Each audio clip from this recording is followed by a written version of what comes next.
You know, in the mid-1980s, the Quebec Major Junior Hockey League created many tough-as-nails defensemen or defenseman enforcers. Now, we owe this latest request to our good friend of the channel, Andrew Lippert, who sent me an email the other day. He said, why don't you do something on this former Montreal Canadiens draft pick?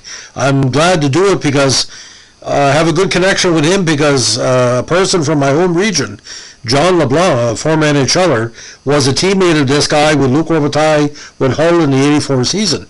And he later went on to play with Wayne Gretzky in LA, even though it was just a cup of water.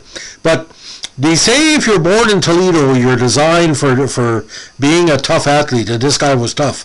So today our podcast is on the very underrated and the very, very durable Rick Hayward. Rick spent more than 2 decades at the elite level from Major League Hockey to numerous minor leagues, the NHL, Europe. Now born February 25th, 66, again in Toledo. He was drafted eventually 162nd overall by the Habs in the 1986 NHL entry draft and played 4 games for the LA Kings during the 91 season, with no points in 5 minutes and penalties. Now, he first came to major prominence as a youth player in the 1979 Quebec International Pee Wee Hockey Tournament with a minor hockey squad from Detroit. Now, he was being scouted at quite an early age. He played 3 seasons with Hull and put up some interesting numbers. Now, he's 6'2", 200, very mobile defenseman. He had 23, 34, and 43 points over 3 full seasons in Hull, with 220, 367, and 354 minutes and penalties.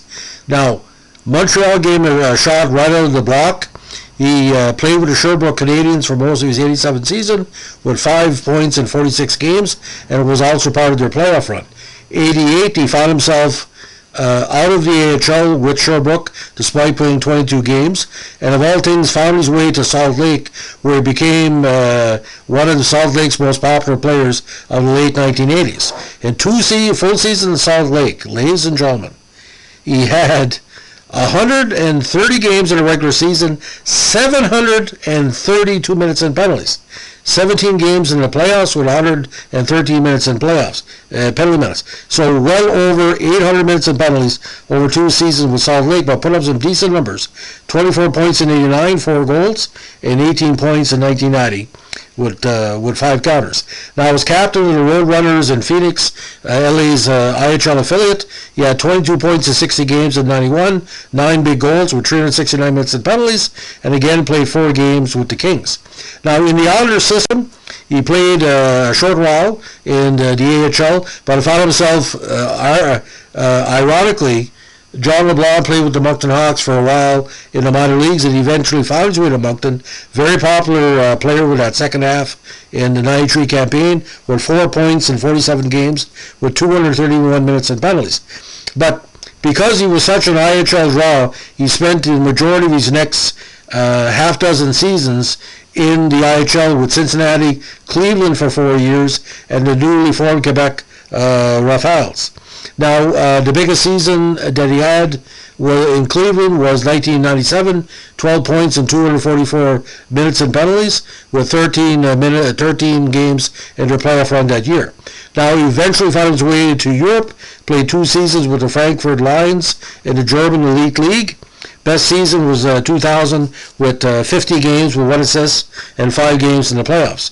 Now, in 2001, he found himself back in North America in the WCHL and the EHL with the Anchorage Aces of the WCHL, the Tallahassee Tiger Sharks of the ECHL, where he put up 162 minutes and penalties in 31 games.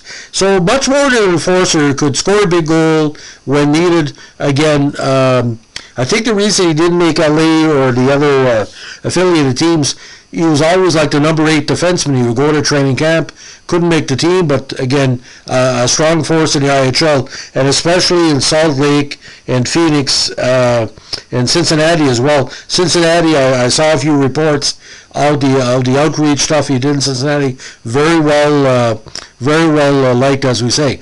But I think he ranks, I can't be wrong here, I think overall in his career he ranks top 30 in total penalty minutes. There was only a few seasons he wasn't getting more than There's a number of seasons where he had more than 250, 300 minutes in penalties.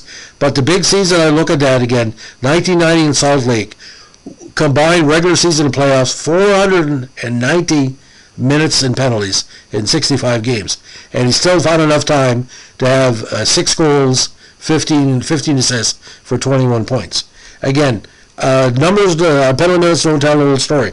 Well-respected player, like I said, 6'2", 200, but I've seen him a little bit higher than that, 210, 220. But boys, he could fight. Some of the best fights of the IHL of the 1980s and 90s came from the fists of Rick Hayward.